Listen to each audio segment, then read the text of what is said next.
Olá, nós estamos aqui para fazer o comentário da lição de número 13 do terceiro trimestre de 2016 da revista da Escola Bíblica Dominical da editora Betel. Essa lição vai ser estudada no dia 25 de setembro, domingo agora, em todas as igrejas que usam a revista de Escola Bíblica Dominical da editora Betel. Essa revista foi comentada pelo bispo Manuel Ferreira, mas eu quero antes falar para você do livro Jesus, o maior personagem da história. Esse livro é o livro que baseou essa revista e que eu acho que é importante você adquirir esse livro. Então é fácil, você liga para 0 operadora 21 3575 8900 e lá você pode estar adquirindo o livro. Ou então entra no site www.editorabetel.com.br. Este livro aqui é o livro que eu estou falando para você, né? É Jesus Cristo, o maior personagem da história, do bispo Manuel Ferreira. Então eu acho que é interessante você adquirir esse livro, vai ser importante nos seus estudos, ok? Então entra lá no site da editora Betel. Bem,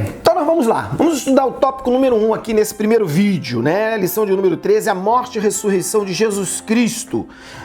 Texto áureo. Isto é, Deus estava em Cristo reconciliando consigo o mundo, não lhes imputando os seus pecados, e pôs em nós a palavra da reconciliação. Segundo aos Coríntios, capítulo 5, versículo 19. Verdade aplicada. Cristo se entregou de maneira obediente, voluntária e sacrificial para demonstrar à humanidade a grandeza e a profundidade do amor divino. Os textos de referências dessa lição está no Evangelho de Nosso Senhor Jesus Cristo, segundo escreveu Mateus, no capítulo de número 20, versículo 7 e versículo 18, 19 e versículo 28. Então vamos lá. Mateus 20, 7, 18, 19 e 28. Então, depois você pode estar lendo lá os textos de referência, tá? Introdução. A cruz de Cristo é o maior evento já realizado na Terra. Jamais deixará de ser um assunto atual, pois na cruz, Deus estava em Cristo reconciliando consigo o mundo. Texto de segunda epístola de Paulo aos Coríntios, capítulo 5, versículo 19. Ok? O propósito da vinda de Cristo. Ao enviar Jesus ao mundo, Deus ele tinha um propósito a ser realizado e não mudou nada em relação a isso. O propósito de Deus ele não abriu mão e ele manteve ele desde o momento do nascimento de Jesus Cristo até a cruz do Calvário. Embora soubesse da sua morte, que seria certa, Jesus ele mostrou desde o início quem era e o que haveria de realizar. Então o ministério de Jesus, ele sabia que ia morrer, ele sabia que o projeto, o plano da salvação passava pela morte dele, mas ele mostrou desde o início quem ele era, né? Que era o Filho de Deus. Através dos milagres, de toda a realização do seu ministério, ele foi mostrando e comprovando isso e chegou até aquilo que ele deveria realizar. Então nós vemos que um propósito determinado desde a eternidade, é o tópico 1.1. O ministério de Jesus, irmãos, ele não foi uma obra do acaso. É importante a gente saber isso. Por quê? Porque havia no coração de Deus o desejo de resgatar a humanidade. E isso se deu através do quê? Da morte de Jesus. Pois assim que o homem pode ter desta forma, só assim o homem pôde ter desta forma os pecados perdoados. Desde a fundação dos séculos, este propósito de Deus ele já havia sido planejado. Então, desta forma, Jesus estava consciente de que daquilo que ele havia de passar. Então, aqui nós vemos aqui duas coisas interessantes. Nós vemos aqui o projeto de Deus para que o homem pudesse ter os seus pecados perdoados e a consciência de Jesus daquilo que ele ia passar, que era justamente a morte em cruz. Então nós observamos aqui que esses dois pontos principais, eles não se podia abrir mão deles, né? Então nós vemos que é bom que fique bem claro mesmo, né? Que todo o sentimento pelo qual Jesus passou fazia parte do planejamento feito pelo Pai. O planejamento feito pelo Pai estava dentro desse planejamento, a necessidade do sofrimento. Então o texto de Atos dos Apóstolos, no capítulo 4, ele deixa claro que nada do que Jesus teve que passar era da vontade dos homens, que os homens que estavam maltratando ele, que Jesus sofreu na mão dos homens. Não, irmão, na verdade isso já fazia parte do projeto de Deus. Olha só o que se encontra lá no texto do livro de Atos dos Apóstolos, capítulo 4, versículo 27 e 28. Ó. Porque verdadeiramente contra o teu santo filho Jesus, que tu ungiste, se ajuntaram não só Herodes, mas Pôncio Pilatos, com os gentios e os povos de Israel, para fazerem tudo o que a tua mão e o teu conselho tinha anteriormente determinado que se havia de fazer. Atos dos Apóstolos, capítulo 4, 27 e 28. Tá vendo? Então, não, nós estamos maltratando, foi Herodes que maltratou, foi Pôncio Pilatos que maltratou. Não, irmão, aquilo estava tudo no projeto de Deus. Aquele sofrimento, aquela perseguição, tudo passava pelo projeto de Deus. Então nós podemos ver que a dor e o sofrimento e todo o flagelo pelo qual Jesus passou, ele foi preparado pelo próprio Criador para que ele passasse. Olha que coisa interessante, né? Então nós vemos aqui no tópico 1.2, ele aceitou a causa e anunciou o resultado final. Irmãos, olha só, embora o próprio Jesus soubesse acerca do plano que o levaria à morte, ele deu continuidade ao projeto do seu Pai. Ele sabia de tudo aquilo ali, mas ele deu continuidade ao projeto do seu Pai. Nós podemos ver que no Getsêmani, Jesus chorou e pediu que o sofrimento fosse retirado dele. Ele conversa com Deus, ele fala, se possível for, Pai, afasta de mim esse cálice.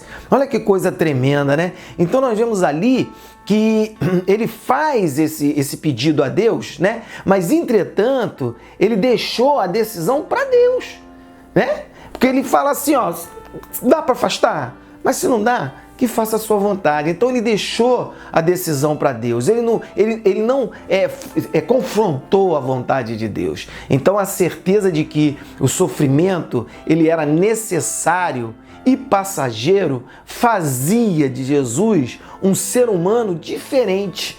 Ele era um ser humano diferente de nós. Claro, obviamente, Jesus era 100% homem, mas era 100% Deus.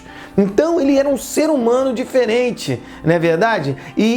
Por quê? Porque ele mesmo poderia ter a certeza de que ele ia voltar, ele ia ressuscitar, porque ele era Deus.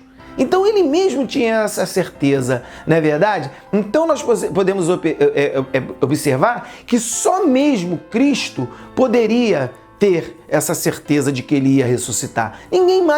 Ninguém podia ter essa certeza. Então este fato torna Jesus o único capaz de ser o doador da salvação da humanidade, né? Então nós podemos perceber aqui uma coisa muito interessante, que enquanto Deus ordenou, Cristo obedeceu.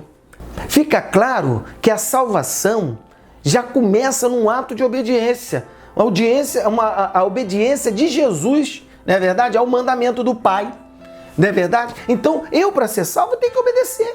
Por quê? Porque a salvação passa por uma questão de obediência, né? Então nós vemos que a Bíblia Sagrada, ela nos ensina que Deus, ele não pode negar-se a si mesmo. Então, sendo assim, meus irmãos, a autoridade de Deus sobre a morte se refletia na pessoa de Cristo, pois ele é o Deus humanizado. O próprio Cristo, ele é o Deus humanizado. Então nós vemos que, assim como foi para Jesus, todos os homens nasce sob a égide de um propósito divino. Então Jesus nasceu sobre o controle de um propósito de Deus. E nós, seres humanos, todos nós, nascemos sobre a égide de um propósito divino. Já existe um plano. Todos nós, quando nascemos, já existe um projeto de Deus para nossas vidas. E aí, o que nós temos que fazer? Nós temos que buscar nos aproximar de Deus, não é verdade?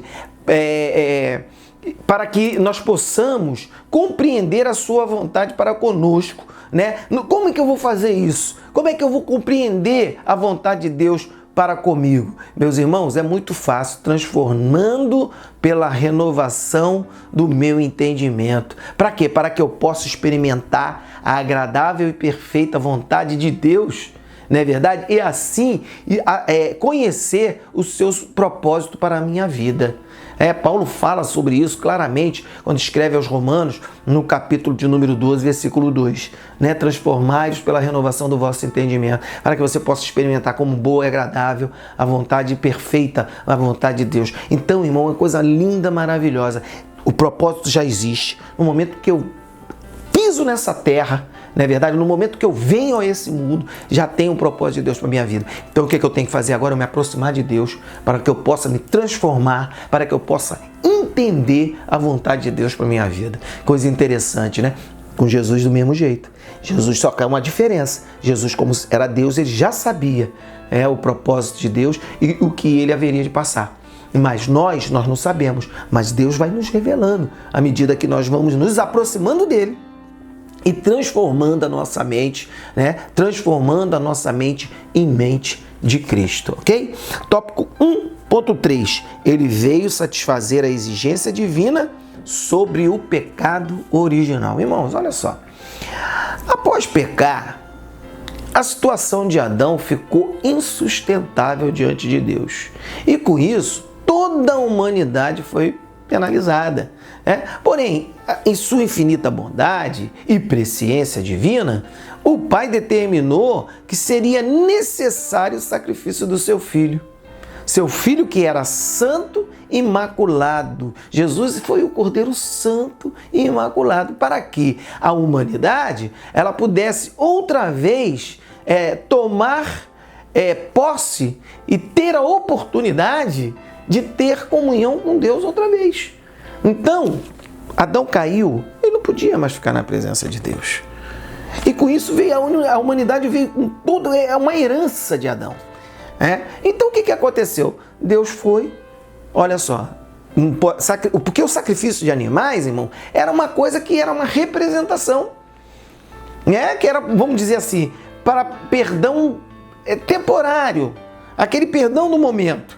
Mas o perdão mesmo, completo, total, tinha que ser um sacrifício diferenciado, que era o sacrifício do quê? Do Cordeiro Santo de Deus, Jesus Cristo, Filho de Deus. Aí sim, através desse sacrifício, o homem foi resgatado, redimido e pôde ter comunhão de novo com Deus. Então nós vemos que, sendo Deus santo, o homem não podia mais ter comunhão com ele. E todos estavam condenados à morte. Pelo pecado de Adão, todos nós estávamos condenados à morte. Então, por isso, o sacrifício de Cristo ele era necessário. Tinha que se passar pelo sacrifício, porque só ele, como servo de Deus, poderia morrer, pelo perdão dos pecados. Ninguém mais poderia morrer pelos perdões de pecados da humanidade se não fosse o próprio Jesus Cristo, Então, nós podemos perceber que o fato de ter que ser Jesus é porque também só ele, como sendo Deus, poderia voltar do reino dos mortos para que houvesse a salvação da humanidade. Então nós vemos aqui, irmão, que tem coisas que não tem jeito. Na vida de Jesus foi assim. A nossa vida também da mesma forma. Tem coisa que não tem jeito. Eu acho muito interessante aquele diálogo de Jesus com Paulo no caminho de Damasco, quando Jesus fala para Paulo: Paulo, duro será para ti recalcitrar contra os aguilhões. Então Jesus ele obedeceu e tinha que ser ele. Por quê? Porque só ele podia ressuscitar. Ninguém mais podia passar por isso. Morte e ressurreição, voltar dos mundos dos mortos. E aí, desta forma, através da ressurreição, a humanidade vem alcançar a salvação. Ok, meus irmãos? Terminando aqui o vídeo número 1, tá ok? Daqui a pouco você vai também poder assistir o vídeo número 2. Mas você gostou desse vídeo? Se você gostou, curte ele, compartilha. Compartilha ele, fala do Evangelho claro para os seus amigos, não é verdade? E você também pode fazer o seguinte: entra no site da Editora Betel, www.editorabetel.com.br. Lá tem tem um catálogo que tem todo o material da Editora Betel. Agora mesmo foi lançado um livro chamado Israel de A a Z. fotos e fatos de todo a Terra Santa, ó, da irmã Ana Oliveira, a chamada conhecida Tia Aninha. Esse livro, ó, tá fantástico, tá fora de série. Eu tive a oportunidade de estar com ele esses dias nas mãos. Olha, tu não pode perder. Então entra lá no site da Editora Betel, www.editorabetel.com.br, e aí você vai ver no catálogo lá, adquire lá os produtos da Editora Betel, porque a Editora Betel é a nossa parceira nesse vídeo aqui, o vídeo do comentário da revista de Escola Dominical, ok? E aí você, sendo um parceiro nosso através da Editora Betel, vai manter aqui também os comentários da revista de Escola Dominical aqui no Evangelho Claro, ok, meu querido? Então fica conosco aqui no Evangelho Claro, o Evangelho como Jesus nos ensinou. Tenha um dia de paz em Cristo.